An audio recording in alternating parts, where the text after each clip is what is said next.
Yesterday, Australia was locked in a massive protest, not just in the streets, but in our minds, in our psyche.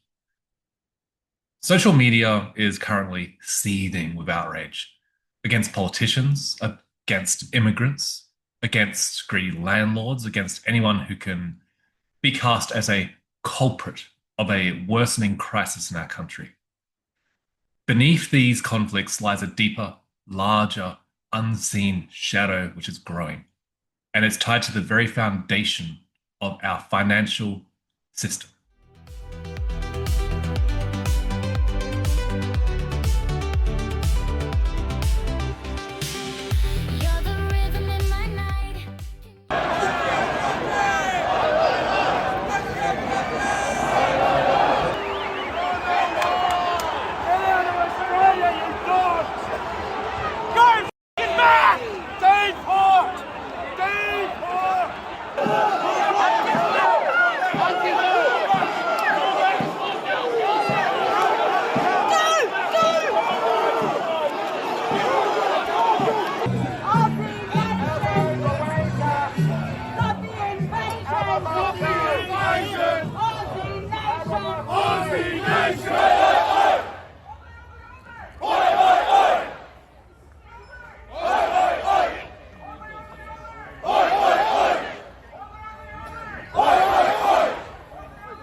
It doesn't feel like the country I grew up in anymore. I always hear foreign languages and foreign people stare at me with hostility.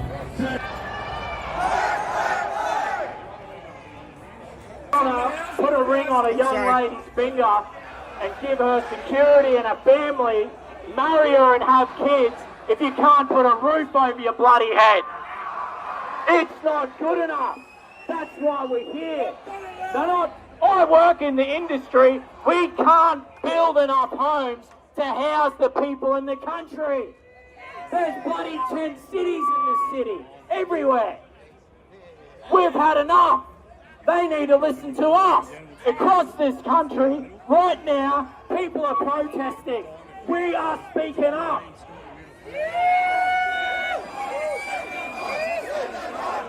Send them bloody home. There are people... Most Australians don't realise that in 1959, when the Reserve Bank of Australia was created, the country effectively adopted a central banking system modelled on the US Federal Reserve. This system functions not as a neutral steward of prosperity, but as a machine that ensures perpetual debt. Every dollar issued is tied to interest, meaning that the nation is structurally locked into borrowing more and more just to keep the system afloat. The result is a slow devouring of value. Our dollar today does not buy what it did 20 years ago, and it certainly does not buy what it did in the 1960s. Ordinary Australians are feeling this erosion of life itself. The cost of groceries are doubling, tripling, quadrupling. The dream of home ownership is receding. It's becoming impossible for us. Families are not even having children now because they can't afford it. Not because they don't love each other, because the numbers don't add up. And there is a despair growing and it's gnawing away at us. It's like the ground beneath us is crumbling in our nation and we can't find a stable footing anymore. Now, instead of facing this fundamental reality of what's happening, we're being diverted in our conversation once again. We've been told to blame either the government that's been elected of the day or we've been told to blame immigrants. But really, the shadow is just playing itself out. I just wanted to say a footnote. Mass immigration is absolutely a legitimate strain on our system. Our houses, our infrastructure, our resources, they're finite. They can only be built at a certain speed. And sudden surges of population growth coming from outside, we can't absorb that without consequences. Responsible immigration can enrich us as a nation, but impossible levels driven by political expediency or corporate demand for cheap labor destabilize it. The people sense this, but only partially. Our anger is being redirected towards the newcomers themselves rather than the structural forces that are weaponizing migration in the first place. What we are seeing playing out in our nation is a Jungian archetype called the devouring mother. The state is like a smothering parent. It promises to take care of us, to provide safety, growth, and a future. But in reality, it's extracting our vitality. Taxes are climbing, welfare expands to dependency, our wages are stagnating, and every dollar we earn is worth less. Citizens are being babied, torn between resentment and resilience, not quite able to mature into sovereignty. The true psychological tragedy is that Australians are being asked to carry a burden they did not choose. This nation once promised freedom and opportunity, and it's becoming a prison of slow collapse. All while people are encouraged to fight each other over the scraps.